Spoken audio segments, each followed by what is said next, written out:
하나님 말씀 빌립보서 3장 3절 말씀부터 9절에 있는 말씀입니다. 하나님의 성령으로 봉사하며 그리스도 예수로 자랑하고 육체를 신뢰하지 아니하는 우리가 곧 할례파라.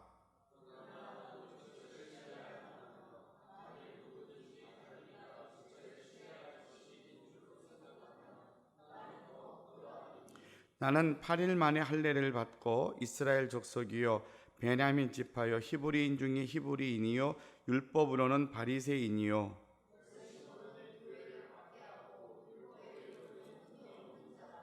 그러나 무엇이든지 내게 유익하던 것을 내가 그리스도를 위하여 다 해로 여길 뿐더러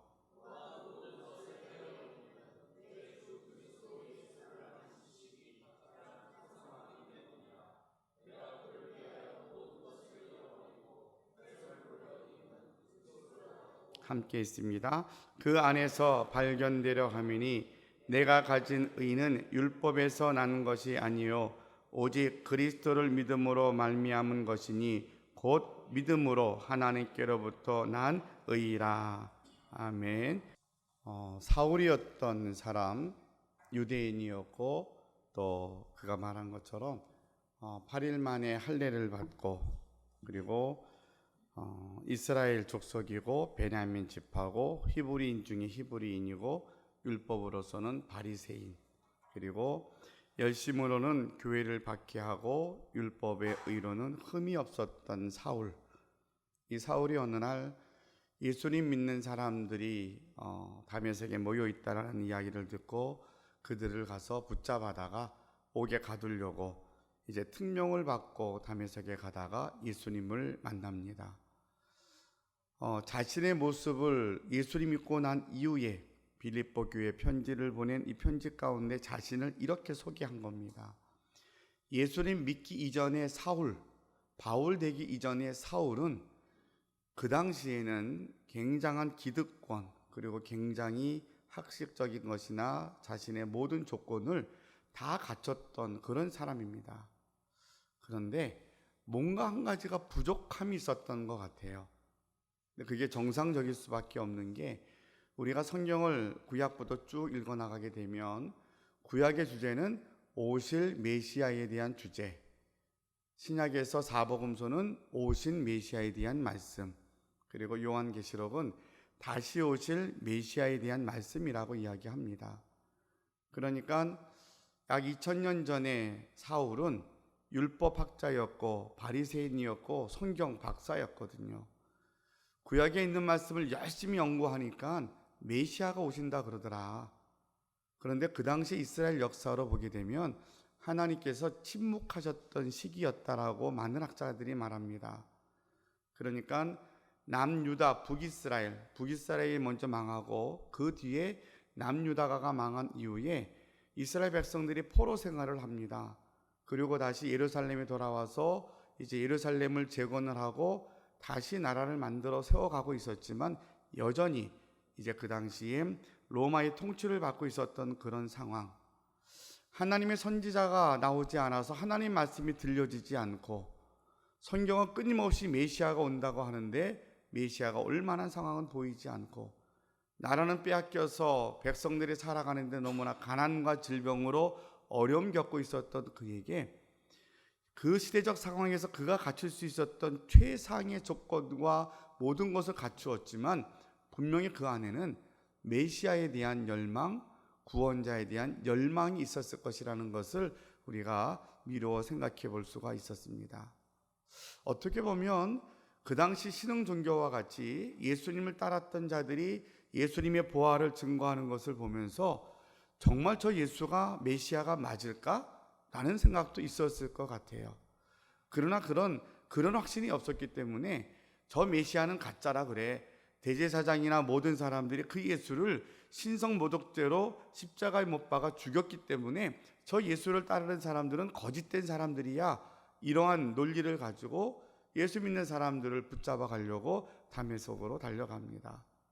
그런 사울이 다메섹에서 예수님을 만납니다.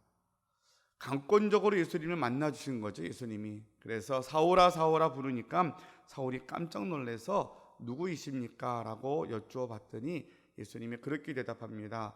내가 핍박하는 예수라고. 그러면서 야, 너는 나 왜 핍박하는데? 라고 물으시는 거죠. 너 왜 나 예수 믿는 사람들을 왜 옥에 가두려고 하는데? 라고 물으시는데 사실은 사울은 대답할 말이 없었을 것 같아요. 이러한 너무 초자연적인 경험을 하는 가운데 예수님이 사울에게 그렇게 말씀하십니다. 내가 너를 택하여서 이방의 사도로 세우겠노라고. 그 체험 이후에 사울이 변하여서 바울이 됩니다.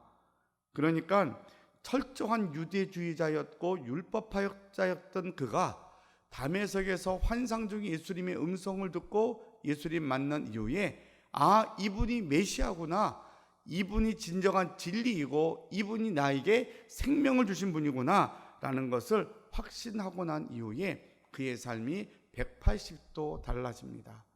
그래서 그는 이전에 가졌던 모든 특권과 권리, 자격들을 다 버리고 예수님을 전하는 일에 이제는 기존에 있었던 사도들이나 초대교회 많은 교회 동력자들이 하지 못했던 일들, 그러니까 바울만이 볼 수 있었던 안목과 능력을 가지고 이제는 1차, 2차, 3차 전도 여행을 통하여서 많은 이방 지역을 이제 산 넘고 물 건너서 복음을 전합니다.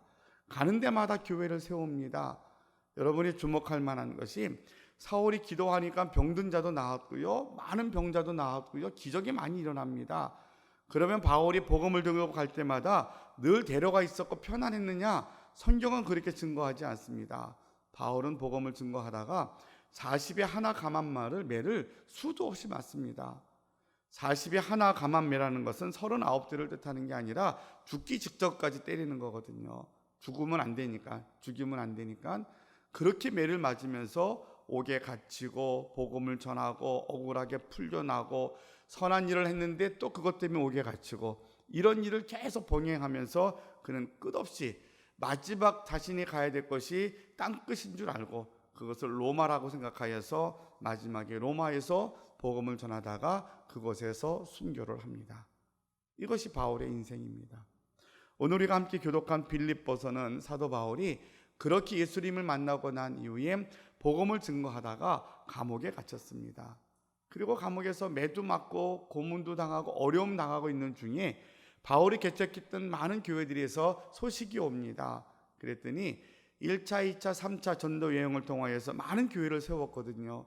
그러니까 그 교회들마다 얼마나 많은 일들이 있었겠습니까? 이런 교회들마다 많은 문제들, 갈등의 문제들이 이제 소식이 전해지면 바울이 그 교회에 권면의 편지를 씁니다. 설교를 쓰는 거죠. 하나님 말씀을 전하고 또 그 어려운 문제들을 어떻게 풀어갈 것을 알려줍니다. 오늘 바울이 감옥에서 빌립보에 있는 교회를 편지 쓴 내용이 바로 빌립보서입니다. 그러니까 이 편지를 쓰는 감옥은 사도 바울은 감옥에 있는 것이고 그리고 감옥 밖에 있는 빌립보 교인들에게 이 편지를 씁니다. 자, 이제 빌립보서가 4장으로 구성되어 있는데 이 내용을 다 살펴볼 수는 없고 오늘 함께 보았던 3장에 있는 말씀에 보니까 3장 3절에 바울이 이런 이야기를 합니다. 하나님의 성령으로 봉사하며 그리스도 예수로 자랑하고 육체를 신뢰하지 아니하는 우리가 곧 할례파라 라고 하는 말을 이어갑니다. 사도 바울이 열심히 복음을 전하였는데 사실은 예수님 당시에 사울이었던 그는 예수님 믿는 사람들과 늘 대치가 되었고 다툼의 관계, 좀 불편한 관계였습니다. 그러니까 사울이 변하여서 바울이 되었대. 우리를 붙잡으러 왔던 그가 지금은 예수의 복음을 전하고 다닌데 라면서 교회들이 많이 생겨났는데 예수님 당시 예수님과 함께 있었던 사도들을 비롯한 많은 이제 예수님의 현장 속에 있었던 사람들이 이제 예루살렘을 떠나서 바울이 개척한 교회를 쭉 다니면서 바울의 이야기를 들으면 옛날의 사울이 생각이 납니다. 그러니까 이방 교회에서는 지금의 사울의 모습만 기억을 한다라면 예루살렘에 있었던 사람들은 바울이 아닌 사울을 기억하는 거죠. 사울? 그가 누구야? 그 사람이 사도라고? 사도 아니야. 그 사람은 예수님 당시에 없었어. 그리고 스데반이 돌 맞아 죽을 때에 거기서 옷 들고 있었던 사람이야. 그리고 다메섹에 예수 믿는 사람 붙잡아 가겠다고 특명을 받고 간 사람이야. 그 사람이 무슨 사도라고? 그 사람이 무슨 복음을 전했어? 이런 이야기를 자꾸 들려옵니다. 그런데도 어떻든 복음을 들은 교회 성도들이 열심으로 예수 안에서 바른 믿음을 갖고 서 있으니까 그 이야기를 잘 듣다가 또 하나씩 시비거리를 이야기합니다. 너희들 할례 받았니? 할례가 뭔데요? 할례 안 받았다고? 야, 할례를 받아야 언약 백성이 되는 거야. 이스라엘 백성들은 아브라함을 통하여서 하나님과 언약을 맺고 난 후에 할례를 받습니다. 모세를 통해서도 그렇고 우리가 할례에 대한 의미, 언약, 하나님과의 관계에 대한 상징성이 굉장히 크다는 것을 너무 잘 압니다. 유대인들은 할례를 굉장히 중요하게 여기는 거죠. 어떻게 할례를 안 받을 수 있어? 하나님 백성이 되는 것은 할례를 받아야 되는 거야. 이렇게 강조하는 거죠. 그래서 그래, 예수 믿는 건 좋아. 예수 믿으면 구원 받는 거야. 근데 할례를 받아야 돼. 행위에 대한 것을 이야기합니다. 그러니까 바울에게 복음을 들었던 빌립보 교회나 고린도 교회, 많은 교회들이 이제는 동요가 되기 시작하는 거죠. 예수님을 직접 받던 사람들이래. 그리고 예루살렘에서 온 사람들인데 이 사람들의 말에 의하면 유대인들은 다, 하나님 백성들은 할례를 받는데 우리도 할례 받아야 될까? 라고 이제 웅성웅성하기 시작하는 겁니다. 그러면 어떤 현상이 나타나겠어요? 공동체가 둘로 나누어지겠죠. 한쪽에서는 바울은 그런 얘기 해준 적이 없어. 할례 없이 믿음으로만 구원받는다 그랬어. 그러면 또 한쪽에서는 아니야, 우리가 바울만 봤을 땐 그랬는데 예루살렘에서 온 사람 얘기 들으니까 유대인들은 나 할례 받는다 그러잖아. 할례 받으면 좋지 뭐. 어때서? 예수 믿으면서 구원받고 할례도 받고 괜찮잖아. 좋은 쪽으로 얘기하면 괜찮은 것처럼 들리는 거죠. 자, 그러니까 할례 문제 자체가 문제 있는 것보단 그 다음에 사건을 보니까 교회가 갈라지게 되고 그 안에서 갈등이 생기고 바울이 옳고 그르다고 하는 판단이 생기게 되는 거죠. 교회가 이러한 어려운 일에 봉착하게 되니까 감옥에 있는 바울에게까지 이 소식이 전달이 된 겁니다. 그러면서 바울이 분명하게 뭐라고 말합니까? 우리가 육체의 할례를 받은 게 아니라 즉 하나님의 말씀으로 이제는 하나님의 성령으로 봉사하며 그리스도 예수로 자랑하고 육체를 신뢰하지 아니하는 우리가 곧 할례파다. 유대인들이 말하는 육체의 할례를 하는 그 할례자가 중요한 게 아니라 육체적으로 할례하면 뭐해? 하나님 믿지 않는데. 유대인들이 다 할례했지만 메시아가 오셨는데 메시아 믿지도 않았는데 그게 무슨 중요한 거야? 그건 중요하지 않은 거야. 정말 중요한 것은 마음의 할례를 하는 것이고 우리가 곧 할례 받은 거랑 같은 거야 라고 이렇게 강력하게 바울이 이야기를 합니다. 그러면서 그것에 대한 정당성을 이제 앞부분에 제가 설명드렸던 내가 이전에 사울이었을 때의 자기의 모습을 쭉 이야기를 합니다. 그러면서 바울의 고백은 이런 고백입니다. 7절 말씀에 보니까 그러나 무엇이든지 내게 유익하던 것을, 즉 이전에 있었던 나는 유대인이고 베냐민 지파고 율법으로 바리새인이고 이런 것들 다 이전에 내가 유익하게 생각했던 모든 것들을 그리스도를 위하여서 다 내가 해로 여길 뿐만 아니라 더 나아가서 모든 것, 그 이상의 것들을 다 해로 여기는 것은 내 주 그리스도 예수를 아는 지식이 가장 고상하기 때문이라. 내가 예수님 만나기 이전에는 열심히 공부했고 열심히 내 자격을 갖췄고 내가 당시대를 살아가는데 가장 출세의 길이 무엇인지를 철저하게 준비해서 완벽하게 갖춰놨는데 근데 이게 다 허무하더라는 거죠. 예수님 만나기 이전에 이게 전부인 줄 알았는데 내가 담에석에서 예수님 만나고 나니까 이 모든 것들이 다 예수님 얻는 것에 비하면 아무것도 아니더라는 거예요. 여기서 우리가 잠깐 주의해야 될 게 뭐가 있냐면, 그러면 율법은 필요 없는 것이고 12지파 안에 속해 있는 그의 모든 조상들은 필요 없는 것이고 이런 것이냐, 그걸 말하는 게 아니에요. 지금 바울이 말하는 것은 내가 전부라고 여겼고 그것에 목숨을 걸었던 것들이 예수님 만나고 나니까 예수님께 비교하니까 이거는 아무것도 아니더라는 거예요. 바로 그가 평생 동안 구약을 읽으며 율법을 읽으며 기다렸던 메시아가 바로 이 예수가 메시아 그리스도이기 때문에 그리스도를 얻는 것이라면 이전의 모든 것들은 다 해로 여겨도 전혀 아깝지 않다. 바울의 이야기는 메시아를 만나고 나니까 세상이 보는 눈이 달라졌다는 거예요. 예수님을 믿고 나니까 이전에가 추구했던 것들이 다 변화되더라는 거예요. 이게 믿음의 본질이라고 바울이 이야기하는 겁니다.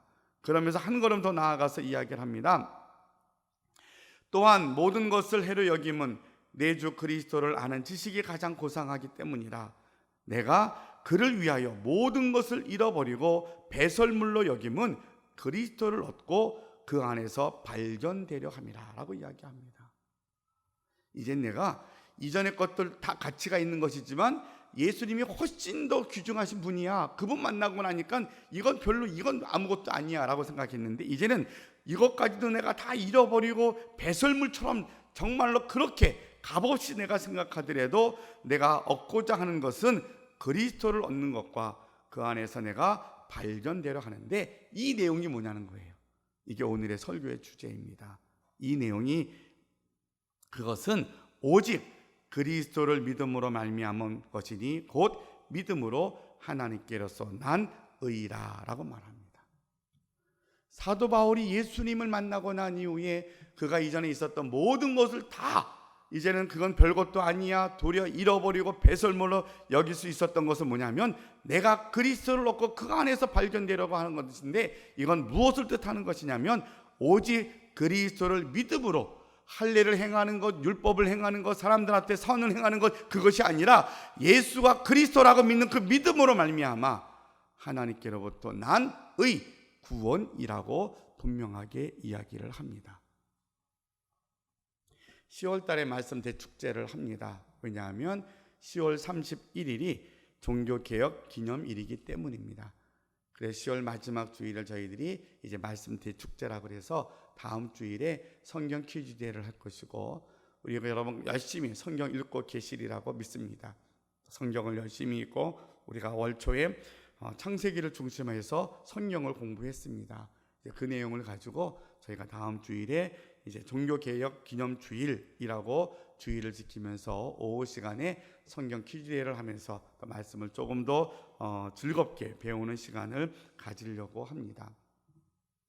종교개혁은 여러분이 잘 아는 것처럼 이제 많은 개혁자들이 있었지만 마틴 루터라고 하는 한 수도자를 중심하여서 일어난 역사를 우리에게 이야기를 합니다.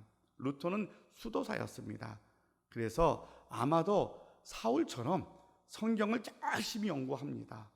그래서 성경이 어떻게 하면 정말 하나님의 말씀일까? 라는 그런 어떠한 간절함을 가지고 성경을 열심히 연구하고 금식을 참 많이 했다 그래요. 그러니까 우리가 보통 40일 금식을 이야기한다라면 그저 사람이 어디까지 금식할 수 있을까라는 것까지 스스로가 테스트할 만큼 그렇게 금식하면서 하나님 앞에 기도하고 성경을 연구했어요. 왜냐하면 평신도들은 그 당시에는 성경을 읽지 못했거든요. 그래서 성경이 히브리어와 아람어, 헬라어 그리고 라틴어로 번역되어 있던 거라 책이 어려웠어요. 자국어가 아니니까.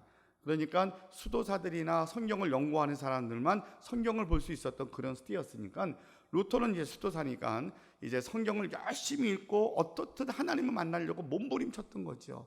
근데 그 당시에 교회가 행했던 것과는 성경하고 너무나 다른 거예요.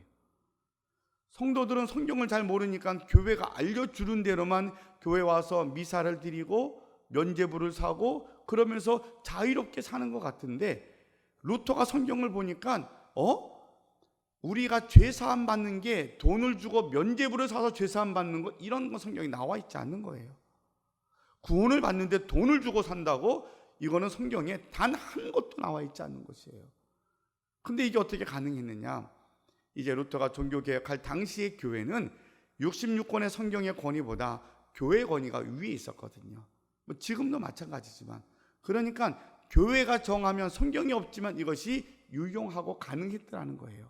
그래서 교회가 어떻게 정했냐면 성전을 너무나 크게 짓다 보니까 재정이 필요했어요. 그래서 할 수 없이 이제는 교회가 법을 정하기를 우리가 용서를 받고 천국에 가려면 면죄부라는 것을 돈을 주고 사야 된다. 그래서 먼저 돌아가신 분에게 면죄부를 사면 그분도 천국 가고, 우리도 아무리 큰 죄를 지었어도 돈을 주고 면죄부를 사면 천국에 갑니다. 그래서 이것이 너무나 잘 팔리는 거예요. 얼마나 쉬워요? 돈 주고 사면 내가 천국 갈 수 있다는데. 그러다 보니까 세상 사람들이 점점 성도들이 교회에 오는데 돈을 들고 옵니다. 면죄부를 살려고. 이것이 루터가 보고 있었던 거죠. 이건 아닌 것 같은데 뭔가 앞뒤가 안 맞는데, 그래서 열심히 성경을 봤던 겁니다. 그랬더니 성경에서 발견한 게 뭐냐면 오직 의인은 믿음으로 말미암아 삽니다. 구원은 믿음으로 구원받는 것이지 행위로 구원받는 게 아닌 것입니다. 면죄부를 사서는 죽었다 깨어나도 구원받지 못합니다. 이걸 깨닫게 된 거예요. 그래서 루터가 1517년 10월 31일 비텐베르크 성당에다가 그 당시 교회가 저지른 95개의 잘못함을 크게 써서 성당 앞에다가 딱 붙여놓습니다. 그날을 기념해서 우리가 이제 10월 31일을 종교개혁 기념일로 지켜서 지금까지 내려오는 것입니다. 면죄부를 팔다 보니까 어떤 현상이 나타났는가? 그 당시 상황을 보니까 교회가 부자가 되는 거예요. 성직자들이 부자가 되는 거죠. 돈 버는 직업이 되어버린 거예요. 그럼 어떤 현상이 나타납니까? 성직 매매가 나옵니다. 신부가 되면 돈을 버는 거구나. 돈을 보고 면죄부만 사는 게 아니라 성직을 삽니다. 그래서 성직자가 되어서 라틴어로 미사를 인도할 수 있는 몇 개만 외우면 미사 임리하고 면죄부 팔아서 부자가 되는 거예요. 그래서 그 당시에 모든 성직자들이 다 타락한 것이 아니라 저는 그렇게 이해했습니다. 성직을 하나님 앞에 서원하고 거룩한 직분을 받은 사람이 아닌 돈을 벌기 위한 수단으로 성직을 산 사람들이 타락할 수밖에 없죠. 타락했다라고 말하기보다는 그들은 그들의 삶을 사는 거죠. 왜냐하면 하나님 앞에 서원한 적이 없으니까. 그냥 성직이 두려운 마음 없이 돈 버는 수단으로 샀으니까. 그래서 결국은 중세의 것이 너무나 타락한 교회 현상으로 끝모르게 달려갈 때에 루터가 이제 어마어마한 결단을 하고 죽음의 길까지 결국은 사형 언도를 받을 만큼 종교 재판에 이르는 그런 현상까지 이르게 됩니다. 루터가 외쳤던 것은 두 가지입니다. 다시 성경으로 돌아가야 합니다. 교회법이 아니라 성경으로 돌아가야 합니다. 오직 성경을 외칩니다. 그래서 우리가 종교개혁 기념일을 맞이하면 성경을 읽으셔야 됩니다. 말씀을 공부해야 됩니다. 라고 하는 이야기가 열심히 우리가 성경을 읽는 동기가 루터를 통해서 우리에게 강조되었던 겁니다. 두 번째로는 오직 믿음으로 구원을 받는다는 그러한 주장이었습니다. 선포였던 거지요. 그런데 지금 우리가 듣기에는 너무나 자연스럽고 별거 아닌 것 같지만 루터가 이 이야기를 할 때에는 목숨을 내어놓고 한 거였어요. 목숨을 내어놓고. 그러니까 모든 사람들이 성경을 다 읽었는데도 불구하고 이것을 깨닫지 못하고 교회 권력과 교회 그 큰 힘 앞에 누구도 나서서 말하지 못했던 거죠. 근데 루터가 하나님 앞에 기도하면서 아마도 사울이 변하여서 바울이 되고 난 이후에 감옥에서도 그는 이제는 할례를 이야기하고 많은 사람들이 교회를 흔드는 그런 상황 속에서 우리가 하나님 앞에 내가 모든 것들을 다 가졌지만 이걸 다 배설물로 여긴 것은 예수님 만나고 나니까 거기에는 다른 건 아무런 가치가 없을 만큼 소중하더라. 그리고 거기서 내가 발견된 것은 오직 그리스도를 믿음으로 하나님께로부터 난 구원이라고 바울이 말했던 이 결단, 이 고백이 바로 500여 년 전에 루터가 고백했던 신앙적 고백인 것을 우리가 깨닫게 됩니다. 그래서 이제 오늘과 다음 주일 이틀에 걸쳐서는 그러면 오늘날에 2019년에 우리에게 요구되어지는 믿음이란 무엇일까라는 주제를 가지고 이틀 동안 두 번에 걸쳐서 함께 말씀을 나누려고 합니다. 자, 우리는 1517년 10월 31일 루터가 95개 조항의 잘못된 교회 반박문을 붙였던 그 상황하고는 너무나 다릅니다.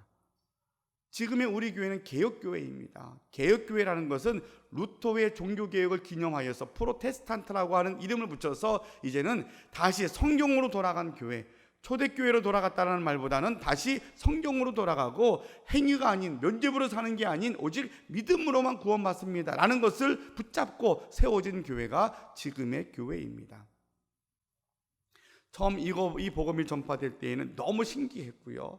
처음에 성경이 손으로 옮겨 쓰고 할 때에는 이게 더디었었는데 정말 세계 역사 속에 하나님의 때가 되어서 활자가 개발이 됩니다. 발견이 되죠. 찍어내기 시작을 합니다. 그러니까 이 성경이 전 세계로 다 뿌려져서 말씀을 읽기 시작을 했고, 그래서 이 복음의 능력이 제 우리나라까지 다시 말씀으로 성경으로 우리가 받아서 읽게 되는 그러한 때를 우리가 맞이합니다. 자, 우리는 끊임없이 듣는 설교가 뭐냐면 믿음으로 구원받습니다, 행위로 구원받지 못합니다. 끊임없이 들었던 얘기예요. 이제 여러분 가운데 아닙니다 목사님, 우리도 유대인처럼 할례 받아야 됩니다, 이단들이 말하는 것처럼 유월절을 지켜야 됩니다, 그렇게 생각하는 분이 여기 계시다라면 사실은 다시 한번 고민해 봐야 될 대목인 거죠. 지금 이 시간 예배드리는 대한민국의 모든 개혁교회에서는 이 두 가지 얘기하지 않습니다. 할례를 받아야 됩니다. 다시 유대인처럼 유월절을 지켜야 됩니다. 이 얘기하지 않습니다. 우린 너무 당연하게 믿음으로만 구원받습니다라고 하는 분명한 확신 가지고 강단에서 선포되어지고 계속해서 우리에게 적용되는 말씀들이 성강단에서 흘러가는 것이 오늘날의 교회에서 강단이고 또 말씀이라고 생각되어집니다. 자, 그러면 우리가 믿는 취급에 우리 요청되어지는 믿음의 내용이 무엇이겠느냐라는 겁니다. 세 가지로 믿음의 요소를 설명하면서 하나씩 살펴보도록 합니다. 믿음은 첫째로 하나님을 아는 것입니다.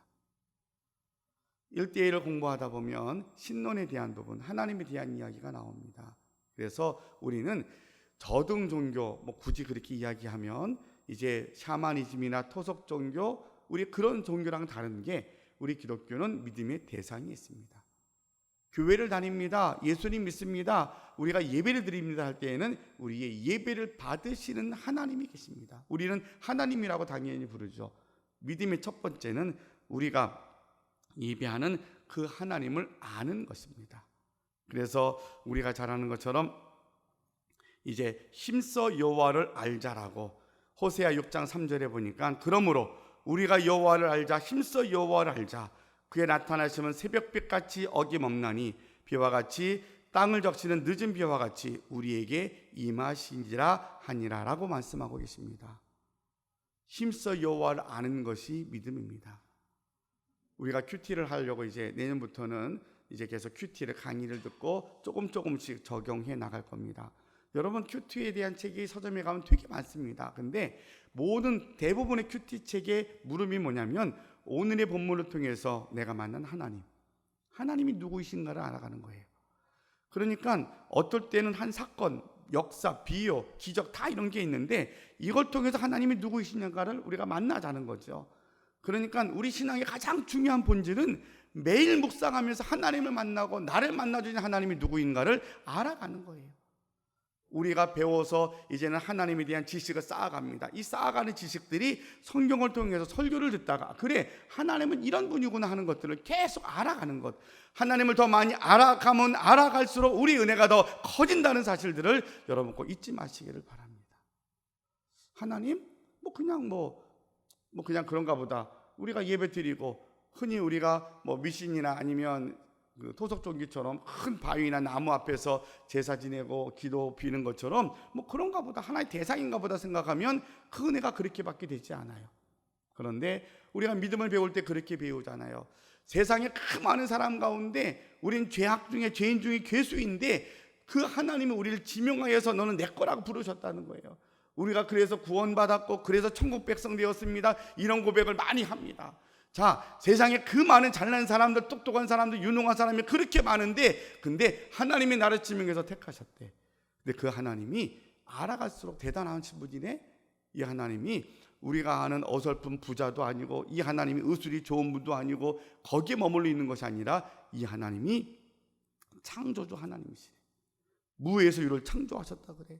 이 하나님이 전지전능하시대. 어디에나 다 계시고 모든 걸 다 하신다는 거야. 이 하나님이 사랑이시라고 그래. 이 하나님의 사랑을 알면 알수록 그 하나님의 사랑을 깊이 경험할수록 하나님을 아는 지식이 우리가 받는 은혜가 너무 커서 그냥 하나님만 불러도 너무 감사하고 하나님 앞에 엎드리기만 해도 하나님과 교제함으로 그 은혜가 충분하다는 것을 우리가 고백할 수 있다는 것이, 믿음은 하나님을 알아가는 것이구나. 여러분, 힘써 하나님을 알아가는 일에 최선을 다할 수 있는 많은 시간을 들여서 성경을 읽고 묵상하고 말씀을 듣고 말씀을 나눔으로 그 속에서 하나님이 누구이신가를 정말 깊이 묵상하여서 하나님을 아는 지식으로 말미암아 여러분의 삶이 평강으로 넘쳐날 수 있기를 주님의 이름으로 축원합니다. 오늘 아침에도 일찍 새벽에 일어나서 말씀을 준비하다가 어느 동영상을 좀 보다가 그 은혜 속에 이렇게 감동이 되어서 그걸 끝까지 다 봤어요. 기회가 되면 말씀을 듣다가 우리 교인들이 나와 같이 한번 다 봤으면 좋겠다 할 정도로 그런 감동이 왔어요. 근데 그분이 이야기 속에 한 가지만 소개하면 그렇게 이야기를 해요. 은혜는 하늘로부터 쏟아주시는 거예요. 평강은 위로부터 쏟아주시는 거라는 거예요. 내가 힘쓰고 애써서 내 안에 평화가 내지는 게 아니라 하나님이 그냥 부어주시는 거라는 거예요. 그래야 평화롭다는 거예요. 그래야 내가 어떤 위치에 있더라도 동요되지 않더라는 거예요. 암에 걸려서 투병생활 하고 의사가 왔더니 뭐가 좀 이상한 게 있더라는 거예요. 몇 주 후에 다시 검사를 보러 가자고. 얼마나 불안하고 얼마나 초조했겠어요. 근데 덤덤하더라는 거예요. 그게 왜 가능한가 했더니 하나님이 약속을 붙잡으니까, 하나님이 어디를 가든지 내가 너와 함께 할 거야 라는 찬송을 부르게 하시는데, 그래 어떤 상황이든 하나님이 나와 함께 하실 거야 라고 믿어지니까 평안이 내 안에 넘쳐나는데, 가만히 생각하니까 이 평강은 위로부터 내게 넘치게 채워주시는 거구나. 이게 하나님의 사랑이라는 거예요.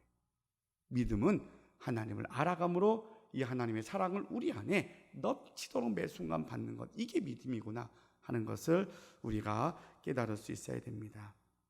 두 번째는 하나님의 말씀을 신뢰하는 것, 예수 그리스도의 십자가가 나를 위한 것이라고 내가 깨닫고 고백하는 것, 이게 믿음입니다. 우리 믿음 안에 예수 그리스도가 안 계시면 그 믿음은 구약의 하나님으로 머물러 있습니다. 그러면 하나님을 아버지라 부를 수 없습니다.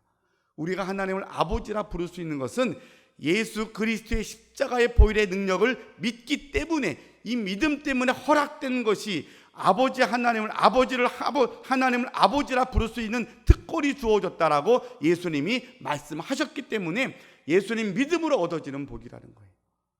이 관계를 우리가 잊어버리고 우리는 그냥 아무런 생각 없이 하나님 아버지라고 기도하는데 뭐가 어때서? 아닙니다. 우리는 예수님을 믿는 믿음 안에서, 보혈을 인정하지 않는 믿음 안에서는 하나님을 아버지라 부를 수 없어요.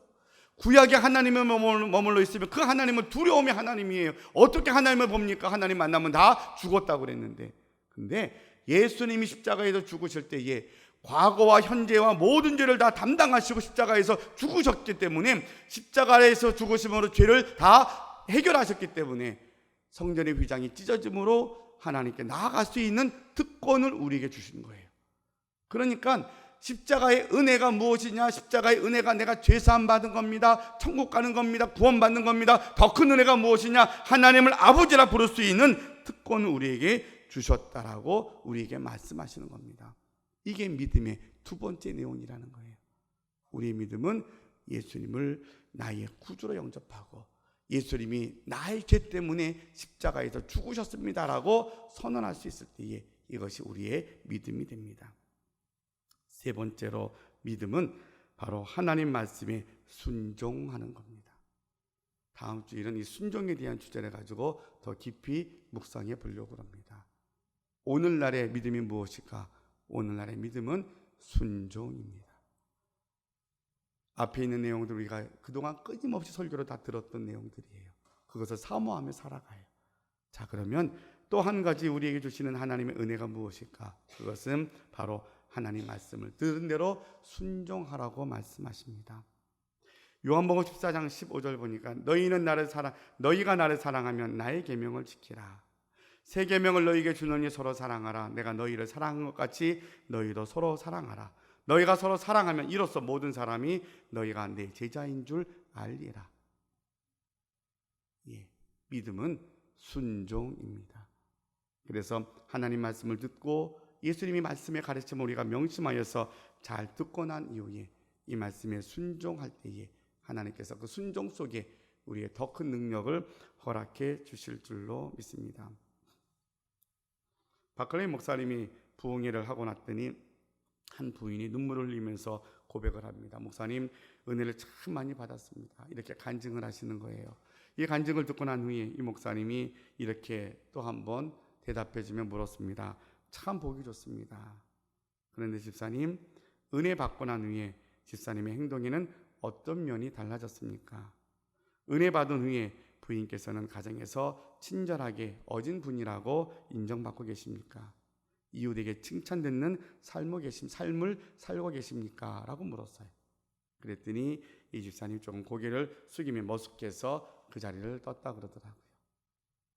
여러분, 이제는 믿음은 순종인데 이 순종은 우리의 삶의 열매입니다. 제가 존경하는 목사님의 한 이야기만 여러분에게 전해드리고 기도하겠습니다. 강지일 목사님입니다. 제가 잘 소개하는 영등포교회 원로 목사님 돌아가셨는데 100세 넘으셔서 그분이 믿음을 이렇게 이야기합니다. 믿음이 곧 순종이다. 믿음이 곧 순종이다. 그렇게 사셨던 분입니다. 우리도 그렇게 살았으면 좋겠습니다. 기도하겠습니다. 사랑의 아버지 하나님 감사합니다. 종교개혁 기념일, 종교개혁 주일을 앞두고 저희들이 말씀 대축제를 진행하며 또한 이 시간 말씀 앞에 섰습니다. 오직 믿음으로 루터가 그랬던 것처럼 또한 사도 바울이 그랬던 것처럼 우리도 믿음으로 구원받음을 합니다. 이 시대에 우리에게 주시는 믿음이 무엇인가를 또 한번 말씀 앞에 섭니다. 말씀은 이제 우리에게 믿음에 대해서 이렇게 말씀하고 계십니다. 믿음은 하나님을 아는 것이라고, 믿음은 예수 그리스도의 보혈의 능력이 바로 나를 위함이라고 고백하는 것이라고, 믿음은 곧 순종이라고, 순종하는 믿음의 사람들이 되어서 우리를 통해서 많은 사람들이 구원받고 하나님께 나아가는 귀한 열매가 맺어지게 하여 주시옵소서. 예수님의 이름으로 기도하옵나이다. 아멘.